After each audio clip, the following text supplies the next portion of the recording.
పెళ్ళైనా పండగైనా వేడుక ఏదైనా పట్టుచీరల ప్రత్యేక వేదిక వారాహి సిల్క్స్. నమస్తే రమగారు. నమస్తే జయ. రమగారు, శ్రావణ మాసంలోకి అడుగు పెట్టబోతున్నాం. మరి శ్రావణ మాసం యొక్క విశిష్టత, శ్రావణ మాసం అనగానే అందరికీ మనకు గుర్తొచ్చేది వరలక్ష్మి వ్రతం. లక్ష్మీదేవికి ప్రత్యేకంగా మనం పూజలు చేసుకుంటాం. ఆడవారంతా కూడా నోములు నోచుకుంటూ ఉంటారు. సో ఈ మాసం యొక్క విశిష్టత ఒకసారి మాట్లాడుకుందామండి. మనం ఏటా 5 ఏళ్ల నుంచి చెప్తూనే ఉన్నాం. ఏ సంవత్సరానికి ఆ సంవత్సరమే వరలక్ష్మి వ్రతాలు కూడా ఏటా చేసేవే. మళ్ళీ ఏంటో ఒక హైరాణ, ఏంటో ఒక ఎంతూసియాజం, ఒక ఎక్సైట్మెంట్. అవును అవును. ప్రతి వాళ్ళకి ఇంచుమించు అందరి ఇళ్లలోనూ ఈ వాతావరణం ఉంటుంది. ఇల్లు శుభ్రాలు చేసుకోవటాలు, కొత్త వస్తువులు కొనుక్కోటాలు, కొత్త బంగారం కొంటాం, చీరలు కొంటాం, ఏమైనా నోములు, కొత్త నోములు ఉంటే అవి చూసుకోవటం. ఆల్రెడీ నోముల్లో ఉన్నవాళ్ళు ఎన్ని చేసాం ఇంకా ఎన్ని చేయాలి లెక్కెట్టుకోవటాలు, ఇబ్బందులు సబ్బందులు బోల్డని. వరలక్ష్మి వ్రతం అంటే ఈ మన శ్రావణ మాసం అంటే శ్రవణ సంబంధమైన మాసం. శ్రవణ నక్షత్రం వెంకటేశ్వర స్వామి వారి నక్షత్రం శ్రవణం. అయితే స్వామివారికి అమ్మవారు ఎట్లా అంటే నిత్యానపాయిని, స్వామిని వదిలి ఉండదు. వారికి సంబంధించిన ఈ మాసము లక్ష్మీప్రదమని, ఆమెను పూజిస్తే ఎక్కువ ప్రసన్నురాలవుతుందని చెప్తారు. ఈ శ్రావణ మాసాన్ని నభోమాసం అంటారు సంస్కృతంలో. వర్షాకాలపు మాసం. ఈ వానల్లోనే నోవులు, వ్రతాలు, పూజలు, వానలు అవి ఇవి కలిసే ఉంటాయి. అంతే. అడగే పరిగెత్తుకుంటూ ఏదో షాపింగ్లు, సరదాలు, ఇంట్లో పనులు, శుభ్రాలు గిభ్రాలు చేసుకుంటాం. మనకు కొంచెం అవకాశం వచ్చింది కాబట్టి ఆషాఢంలోనే శుభ్రాలు కాకుండా అధిక శ్రావణంలో చేసుకుంటూ ఉండుండొచ్చు కొంతమంది. శ్రావణంలో ఈసారి 5 శుక్రవారాలు వచ్చినాయి, 4 మంగళవారాలు వచ్చినాయి. శ్రావణ శుక్రవారాలు, శ్రావణ మంగళవారాలు. శుక్రవారం లక్ష్మీ పూజ, మంగళవారం గౌరీ పూజ చేసుకుంటే విశేషమైన ఫలితం లభిస్తుంది. ఇదేంటంటే పూజించుకోవడానికి మంచి అవకాశం. అవును అవును. దీనివల్ల అదేదో పడిపోతుంది అనుకోవద్దు. ఈ మాసంలో మనం అమ్మని పూజించాలి, అది మనకి మంచిది. మాసం యొక్క విశిష్టత, మాస విశిష్టత. ఈ కాలం మంచిది. ఈ మామూలుగానే ప్రసన్నురాలుగా ఉంటుంది, పూజిస్తే ప్రసన్నురాలు అవుతుంది లక్ష్మీదేవి. ఈ మాసంలో మరింత అధిక ప్రసన్నురాలుగా ఉంటుంది కాబట్టి వదిలేయకుండా ఏదో ఒక రోజు, ఏదో ఒక వారమైనా పూజ చేసుకోండి అని చెప్తారు. వరలక్ష్మి వ్రతం విధానంగా కలశం పెట్టుకుని వాయినం ఇచ్చి, తర్వాత ఏమో 9 రకాల పిండి వంటలు చేసి, ఇలా నియమంగా చేసే పద్ధతి ఉన్న వాళ్ళు అది చేసుకుంటారు. ఓకే. ఒకవేళ నియమాలు లేవు, ఊరికే పూజ, శుక్రవారం మంచిదేని 5 శుక్రవారాలు లక్ష్మీ పూజ చేసుకోవచ్చు. లక్ష్మీదేవికి పాయసము అవి ఇష్టం అంటారు. శనగపప్పుతో చేసిన ఏ భక్ష్యమైనా ఆవిడకి ఇష్టం. మైసూర్ పాకు లాంటివి శనగపిండితో చేసినవి అవి కూడా నివేదన చేయొచ్చు. ఎంత శక్తి ఉంటే అంత శక్తి మీద. మనం నూనె పదార్థాలు చేయలేకపోతావు, పాయసంలోనే పరమాన్నం చేస్తామా, ఒక గుప్పెడు శనగపప్పు వేసి చేయండి, అంతే. ఎంత హాయిగా ఉంటుంది. అవును, సింపుల్గా అవుతుంది. అమ్మవారికి ఇష్టమైంది పెట్టామని ఒక మనకు సంతోషం కూడా ఉంటుంది. అందుకని ఏం చేయొచ్చు, మన ఇంట్లో ఉన్నా లేకపోయినా మనం పూజ చేసుకోవచ్చు.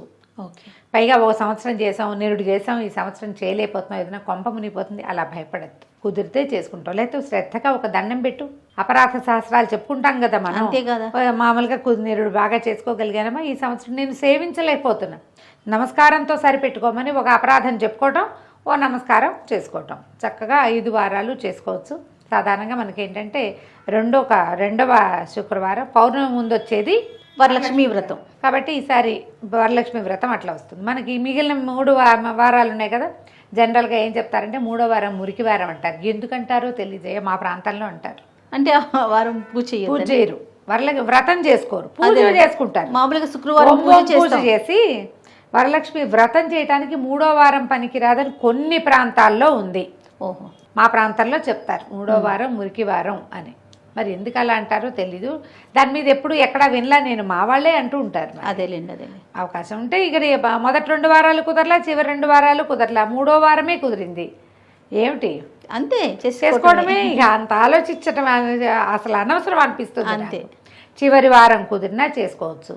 4 వారాలు పూజ చేసుకున్నాం, 5వ వారం కుదరలేదు, కొంప మునుగుతుందని పొరపాటును కూడా అనుకోవద్దు. దండం పెట్టడం, పూజ చేసుకోవటం. చిన్న నివేదన నుంచి పెద్ద రకాలు 16 రకాల కుడుములు పెట్టి, పదార్థాలు పెట్టి నివేదన చేసినా బాగానే ఉంటుంది. జనరల్గా 5 లేదా 9 చేస్తారు.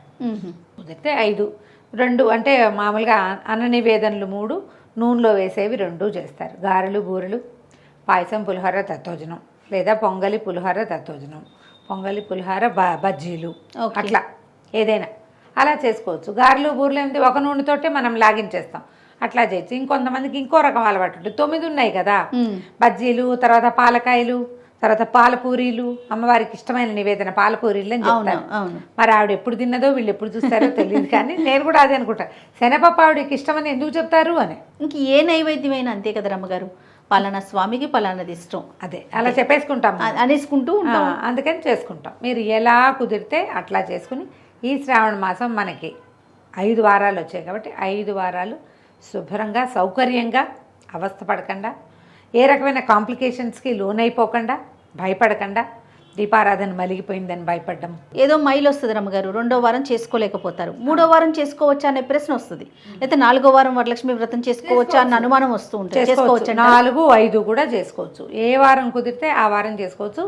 శుభము అసలు అలవాటుగా చెప్పబడింది, కథలో చెప్పింది మాత్రం 2వ వారం. ఓకే, కుదరలేదు పౌర్ణమి ముందొచ్చే వారము అని చెప్పారు, ఆ రోజుకి కుదరలేదు, మరుసటి వారం చేసుకో అంతే. ఇంకా ఆ రోజు ఏం చేస్తాము, దాని మీద భయపడకూడదు, బెంగపడకూడదు అనుకుంటా చేయాలి.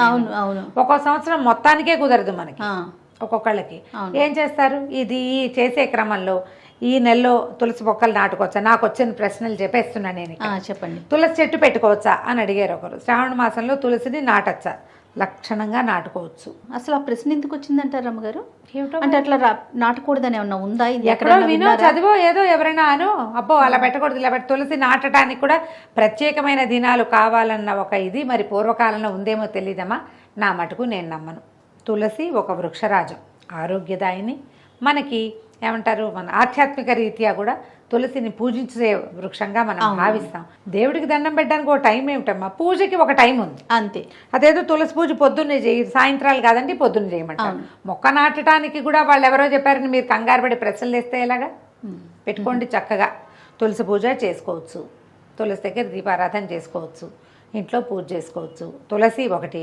ఇంకో రెండోది, ఎన్ని ఒత్తుల దీపాలు పెట్టాలి. మీరు ఏ కథల పుస్తకాలు చదివితే ఆ కథల పుస్తకంలో ఏం చెప్పబడిందో అది మీకు నచ్చితే అలా చేయండి. అసలు సాధారణంగా చెప్పబడింది సాధ్యం త్రివర్తి సంయుక్తం అని చెప్తారు. నూనె నెయ్యి వేసి, ఆజ్యం అంటే నెయ్యి, త్రివర్తి సంయుక్తం 3 ఒత్తులు అంటే బ్రహ్మ విష్ణు మహేశ్వరులని కొన్ని ప్రాంతాల్లో నమ్మకం. మేము 2 ఒత్తులవి 2 జ్యోతులు వేస్తాం. మా అమ్మగారింట్లో 2 ఒత్తులు కలిపి 1 జ్యోతి వేస్తారు. 2 ఒత్తులే వేసే విధానం మా అందరిళ్లలోనూ ఉంది. శ్లోకంలో సాధ్యం త్రివర్తి సంయుక్తం అని ఉంది. ఏం చేస్తాం అయితే 1, లేకపోతే 2, లేకపోతే 3, మీ ఇంట్లో ఏదైతే అది 1. నెంబర్ 2, మీరు ఎవరిని ఫాలో అవుతారో వాళ్ళు చెప్పింది, లేదా మీ పురోహితుడు మీకు పూజ చేసేందుకు వచ్చిన అయ్యగారు ఎలా చెప్తే అలా చేసుకోండి, దాన్ని ఫాలో అయిపోండి. మళ్ళీ దీని మీద ఇలా పెడుతున్నాను కరెక్టా కదా అని ఇంకోళ్ళని అడగద్దు. ఎప్పుడు కూడా ప్రశ్నల మీదే మీకు అనుమానాలు పెరుగుతాయి అంతే. నువ్వు అదే నీ అలవాటుగా చేసుకో, ఏమీ ఉండదు, ఇన్వాలంటరీగా గాలి తీసుకున్నట్టే అంతే అంతే. నువ్వేం అడిగావా ఇది ఏ ముక్తో తీసుకుంటున్నాను నీకు గుర్తొస్తుంది అసలు రాదే, వీటి మీద ఎందుకు ప్రశ్నలు, అనవసరంగా టెన్షన్ పడతారు కదా. ఏం పడకండి, హాయిగా పూజ చేసుకోండి, చక్కగా చదువుకోండి. లక్ష్మీ అష్టోత్తరం చదువుకోవచ్చు, అష్టోత్తర శతనామావళితోటి ప్రకృతి నమః, ఓం వికృతి నమః అని ఒక్కొక్క నామంతో పువ్వులు వేసి పూజ చేసుకోవచ్చు. లక్ష్మీదేవికి ఏ పువ్వులతో పూజ చేయాలి, చేమంతి పువ్వులు విశేషంగా చెప్తారు. మీ వాకిళ్లల్లో ఉంటే పారిజాతాలు, నందివర్ధనం, గరుడవర్ధనం, కనకాంబరాలు వాటితోటి కూడా చేసుకోవచ్చు. మల్లెలు మొల్లలు దొరికితే వాటితోటి చేసుకోవచ్చు. జాజి పువ్వులు దొరుకుతాయి, జాజి కూడా విశేషంగా చెప్తారు అమ్మవారికి. సంపెంగలు అవి దొరికితే చేసుకోవచ్చు. కమలాలు దొరికితే మరీ శ్రేష్టం. ఆవిడ కమలాలయ్య కాబట్టి పద్మంలో పుట్టిందని చెప్తారు కాబట్టి ఆ పద్మాలతోటి పూజ. ఒక పద్మం దొరికినా ఒక పద్మం పెట్టుకుని పూజ చేసుకోండి. పద్మం దొరకకపోతే చేమంతి పూలతో చేసుకోండి. మీరు చింతలు పెరిగి అనవసరంగా చేయవలసిన పూజ, చదువుకోవాల్సిన స్తోత్రం, ఉంచవలసిన భక్తి మానేసుకుని చేయలేకపోయిన దాని మీద, జరగని దాని మీద ఏదో జరుగుతుందో అని భయపడి ఇంత బాధపడద్దమ్మా. భక్తుడికి మన తాలూకు భక్తి అనురక్తియే కావాలి. మనకి భగవంతుడికి కావాల్సింది మన భక్తే, పువ్వు పూజ కాదు. కాబట్టి ఇవి శ్రేష్టం అని చెప్పారు. అవకాశం ఉంటే చెయ్యి, లేకపోతే మానే అంతే. అవకాశం కోసం ప్రయత్నం చేయొచ్చు కదా. వాకిళ్లల్లో ఉండే ఏం పువ్వులతోటి చక్కగా పూజ చేసుకోవచ్చు. మరువము వాటితో చేయొచ్చు. తర్వాత ఏమో మన బిల్వదళాలు, ఈ రోజుల్లో బిల్వంతో లక్ష్మీ పూజ కూడా చాలా శ్రేష్టమని కొంతమంది పెద్దవాళ్ళు చెప్తున్నారు. ఓకే. అంటే రోజువారీ లక్ష్మికి బిల్వార్చన చెప్పబడలా, మ్మ్. ప్రత్యేకంగా ఈ శ్రావణ శుక్రవారాల్లో చేస్తారు. ఓ. కొన్ని దేవాలయాల్లో కూడా లక్ష్మీ అమ్మవారి దేవాలయాల్లో ప్రత్యేక దినాల్లో బిల్వార్చన చేస్తారు. శివుడికే మనం బిల్వం పెడతాం అవునవును. కదా, ఈవిడికి ఇప్పుడు అమ్మకు కూడా పెట్టచ్చు. శ్రావణ లక్ష్మీదేవికి శ్రావణ మాసంలో చేయొచ్చు. ఒక వారం అవకాశం ఉంటే 2 బిల్వదళాలైనా తెచ్చి పూజ పెట్టుకోండి, చేసుకోవటం. మంచిది. ఆలయ దర్శనం చేయదలుచుకుంటే ఎలాంటి ఆలయాల్ని దర్శించాలి రమ్మగారు ఈ మాసంలో? విష్ణువాలయాలు ఏవైనా వెళ్ళచ్చు, ఏ విష్ణువాలయమైనా పనికొస్తుంది. అంటే మరి విష్ణువుతో ఉండే అమ్మవారు సాక్షాత్తు లక్ష్మీ స్వరూపమే కాబట్టి లక్ష్మీదేవి. తర్వాత ఇప్పుడు రామాలయానికి వెళ్ళాం, అది కూడా విష్ణువాలయం కిందకే వస్తుంది. అవును, అవును. సీతాదేవి సాక్షాత్తు లక్ష్మీదేవి స్వరూపం. మ్మ్. ఏ వేణుగోపాల స్వామి దేవాలయానికో వెళ్ళాము, మరి ఆదిలక్ష్మి అవతారమే రుక్మిణీదేవి అవును కదా. కృష్ణుడు ఉంటే ఉన్నట్టే, ప్రధానమైంది ఆమె స్వామిని వదిలిపెట్టి ఉండదు. ఆయన ఒక్కడే ఉన్నాడు అనుకోండి అక్కడ, అయినా కూడా అమ్మవారు ఉన్నట్టే, అంతే. పక్షస్థలంలో ఉంటుంది, స్వామివారి గుండెల్లో ఉంటుంది కదా. కాబట్టి దేవాలయ దర్శనం చేయదలుచుకుంటే వెంకటేశ్వర స్వామి దేవాలయాలు, తిరుమల తిరుపతి దేవస్థానానికి వెళ్ళలేకపోతే మన చుట్టుపక్కల మన ఊళ్ళలో కూడా వెంకటేశ్వర స్వామి దేవాలయం ఉంటుందా, అలా వెళ్ళి రావచ్చు. అయితే కొంచెం హైరాన్గా ఉంటుంది, ఎప్పుడు కుదిరితే అప్పుడు చూడదు. ప్రస్తుతానికి అంతే రమ్మగారు.